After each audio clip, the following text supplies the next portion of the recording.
you were with Honeywell for what turned out to be another really good event for their HCE, which is their software platform for the connected edge.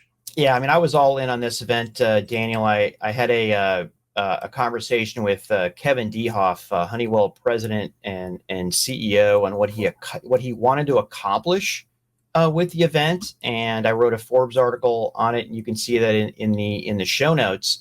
But it was good. There were new products. There were basically three new products that came out. They expanded their OT cybersecurity.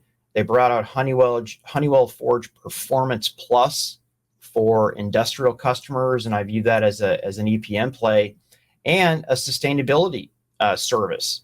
And then finally, really leaning into the future SaaS capability that they want to bring to the table. And you step back and you ask yourself, let's go back 10 years.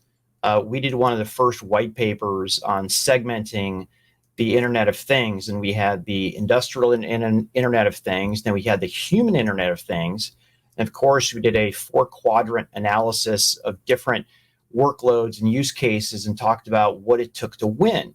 And I think 10 years ago, the belief was that the born in the cloud companies were going to win in this whole industrial Internet segment. I mean, you have AWS in Greengrass, you had Google Cloud IoT platform. But the reality is these big turn, huge turn types of projects. They're strategic. They take a lot of time, and they need to connect with brownfield. I mean, think of manufacturing plants. Think of airplanes. Think of nuclear power plants, retail warehouses, life sciences, commercial real estate. None of that is pretty unless it's brand new. And with about 10% brand new and 90% needing to be retrofitted, Honeywell absolutely has a chance here, Daniel, a big chance. They speak OT. They are OT to so many different industries: commercial real estate, retail, industrials, life science, airplanes. And then they brought in a bunch of folks from Oracle, SAP to build out a platform. And we're in year 3 or 4 now, and I think these folks absolutely get it. They also understand the reality of the shifting demographics. One of the things that they went hard at is they showed the past and the future.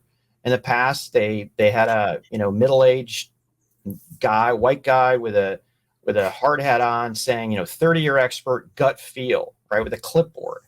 And then on the other side, they had probably a Gen Z African American woman saying data is real, the digital native, right?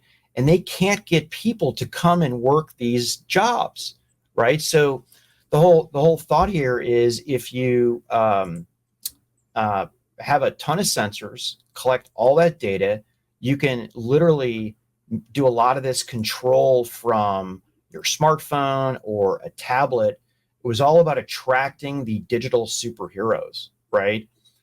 Clean data, automated operations, AI and ML for decision support, and world-class tools. So I am very optimistic.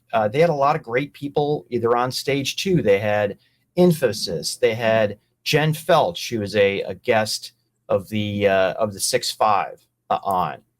They had OT cybersecurity experts. They had real people, Daniel. One guy got on with a jeans and gym shoes and a T-shirt, and I think there may have been a mustard stain on it. But this guy basically worked OT security in a factory. So I'm really interested to see what happens in the future. I'd like to see more partners engaged. And the one commitment that CEO Kevin Dehoff made, and also David Trice, is they're going to go to 6-month updates. I'd like quarterly updates, like a lot of SaaS products we know, but you have to start somewhere. 6-month updates driven by 1,800 software engineers, 3,600 employees, and 150 data scientists. was an impressive show. That is impressive, Pat. And by the way, this is not a new like wow moment for you and I.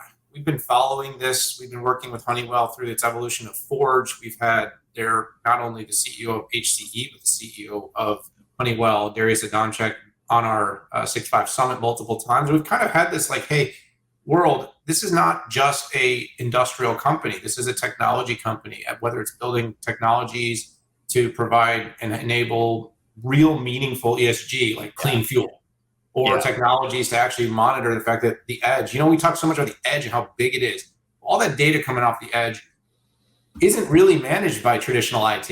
It's not. Exactly.